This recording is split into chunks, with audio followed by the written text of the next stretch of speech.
Okay. He actually co-produced some of the Christina Aguilera stuff with me and everything. He's a DJ, he's a producer, he's from DC. He did black radio, WPGC, for 11 years in the 90s. So he was there when music was really good. He knows his go-go, he knows everything. He DJs in Midtown every Friday and Saturday at the Mercury Bar and Bar 12 and all the spots. He's playing all the more pop stuff where he's always telling me like, yo, this is what the girls like right now, this is what they like. And even though I'm more into the underground scene when it comes to musically, he still is another ear to what's popping in that world because most clubs really generate their money through that. Right. And again, since he's a DJ, he loves hip hop, and he's a white boy.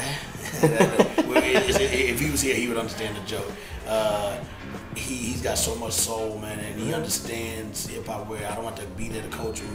You know, I mean, give or take you know, like, hey, turn that down a little bit, push that up, little things like that. But he knows how to tune and make the record sound big and make him have a glow to him. So he and I met after the Gangstar Moment of Truth album came out. I was doing promo, and we've been doing drops for this guy. He was calling Charles The Mixologist back then, and we were doing drops for him back in 1990, 91, 92 when Step in the Arena came out. When we came out with Moment of Truth and did promo, I went to DC Live, and he was there DJing, killing it on the wheels. And then the next day, whenever I do promo, I always do DJ dinners for all the regions so that all the DJs can eat with me, and you know, we give them free shirts and CDs and things like that, and vinyl, and just way before digital and downloads. And then I saw him walk in, and I was like, yo, man, you were killing it last night. What's your name? And he was like, yo, I'm Charles The Mixologist. I said, yo, you at PGC? He said, yeah. And then we clicked. He said, yeah, man, I'm trying to move to New York and start my shit all over. There's nothing really happening out here like that. Unless you're in the go-go scene. I was like, yo, look me up. We got cool, and he, you know, I leased out that room, which used to be the original D&D A room. This is still the original D&D Studios, and now it's called HeadQuarterz Studios. We're still renovating. You see, there's no plaques on the wall. They're actually in the closet. Yeah, I saw them in the closet. They're in the closet down the hallway. That's Fat Gary's room. There you go. In there. And at the end of the day, we're gonna, you know, we're just doing all the last minute little finishing touches. You know, we had that TV up there, everybody got to watch TV. And you know, is that Martin? That is Martin. Yeah, otherwise, we'll be done with the final. Like I said, we just put lights up, just recently, you know, because we want to have dimmers so we can set a nice tone. And we're squaring out the wall so I have so many plaques, and I even brag, and I have about 30 plaques. I mean, from Lauryn Hill to Limp Bizkit to Big E to Jay. That record was ill, by the way. It was the one with Method Man and Fred Durst. Thanks. Yeah, I remember buying that album specifically for that record. Yeah, it didn't happen. My manager at the time had to convince me to do it because I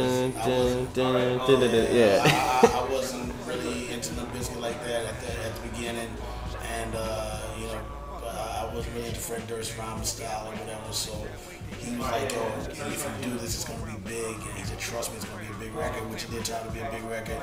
And Fred came to see me, and he was like, you know, why don't you want to do the song? And I was like, well, man, my name's on it, and you gotta be able to rhyme. And I told him, you know, flows weren't what I'm used to, and he was like, listen, whatever you please, I'm begging you. He said, man, I've been up on you for years. I even have your Tape Kings mixtapes. And I was like, Tape Kings? What you know about Tape Kings? And back then, that was a big deal. So he's like, yeah, I got all your Tape Kings tapes. I got Cooking Cuts, I got this and this. I got the one where you got G-Dep. And I said, you know about G-Dep? And he was like, yeah, Head Over Wheels. He started singing the lyrics to Head Over Wheels. And that was actually a Tape Kings 12-inch record. And that's when I was like, you know what? I'm going to do the song. And he came in, and that was the best I could get out of him in the booth. He cut his vocal for me. Because he had already did a demo of it with Meth. But the production was done. I think Lethal had done just a basic production. And Lethal actually did that today.